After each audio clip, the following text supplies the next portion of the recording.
Hello मेरे प्यारे नन्हे दोस्तों, कैसे हो आप सब। बच्चों, आज जो कहानी मैं आपके लिए लेकर आई हूँ उस कहानी का शीर्षक है तेनाली का पुत्र। तो ये कहानी शुरू करते हैं। राजा कृष्णदेव राय के महल में एक विशाल उद्यान था। वहाँ विभिन्न प्रकार के सुंदर सुंदर फूल लगे थे। एक बार एक विदेशी ने उन्हें एक पौधा उपहार में दिया जिस पर गुलाब उगते थे। बगीचे के सभी पौधों में राजा को वो पौधा अत्यंत प्रिय था। एक दिन राजा ने देखा कि पौधे पर गुलाब की संख्या कम हो रही है। उन्हें लगा कि हो ना हो अवश्य ही कोई गुलाबों की चोरी कर रहा है।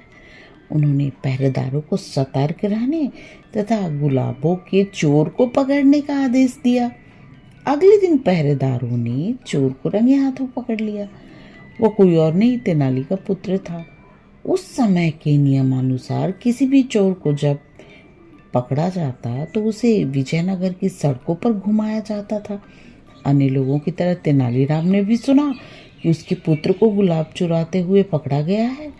जब तेनालीराम का पुत्र सिपाहियों के साथ घर के पास से गुजर रहा था तो उसकी पत्नी तेनाली से बोली, अपने पुत्र की रक्षा के लिए आप कुछ क्यों नहीं करते। इस पर तेनालीराम अपने पुत्र को सुनाते हुए जोर से बोले, मैं क्या कर सकता हूँ। हाँ, यदि वो अपनी तीखी जुबान का प्रयोग करे तो हो सकता है कि स्वयं को बचा सके।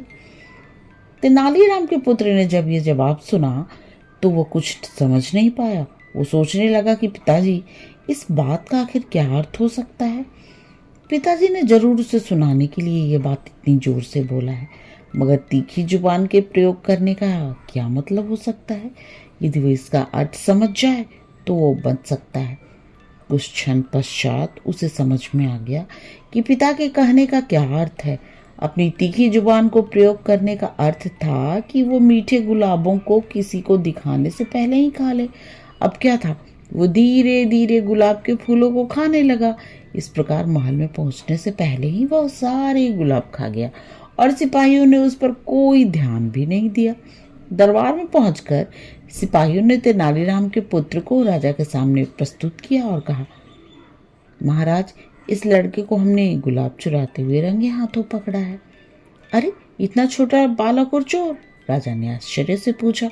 इस पर तेनालीराम का पुत्र बोला, महाराज, मैं तो केवल बगीचे से जा रहा था, परंतु आपको प्रसन्न करने के लिए इन्होंने मुझे पकड़ लिया।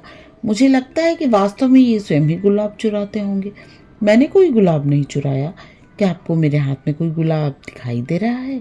यदि मैं रंगे हाथों पकड़ा गया हूँ तो मेरे हाथों में गुलाब होना चाहिए। गुलाबों का न पाकर पहरेदार अचंभित हो गए। राजा उन पर क्रोधित होकर बोले, तुम एक सीधे साधे बालक को चोर कैसे कह सकते हो। इसे चोर सिद्ध करने के लिए तुम्हारे पास कोई सबूत भी नहीं है। जाओ और भविष्य में बिना सबूत के किसी पर अपराधी होने का आरोप मत लगाना। इस पर तेनालीराम का पुत्र तेनाली की बुद्धिमत्ता से स्वतंत्र हो गया। बच्चों, अगर आपको ये कहानी पसंद आई तो प्लीज़ मेरे चैनल को सब्सक्राइब करो और मेरे प्यारे नन्हे दोस्तों, आप आराम से सो जाओ और सपनों की रंग बिरंगी दुनिया में खो जाओ।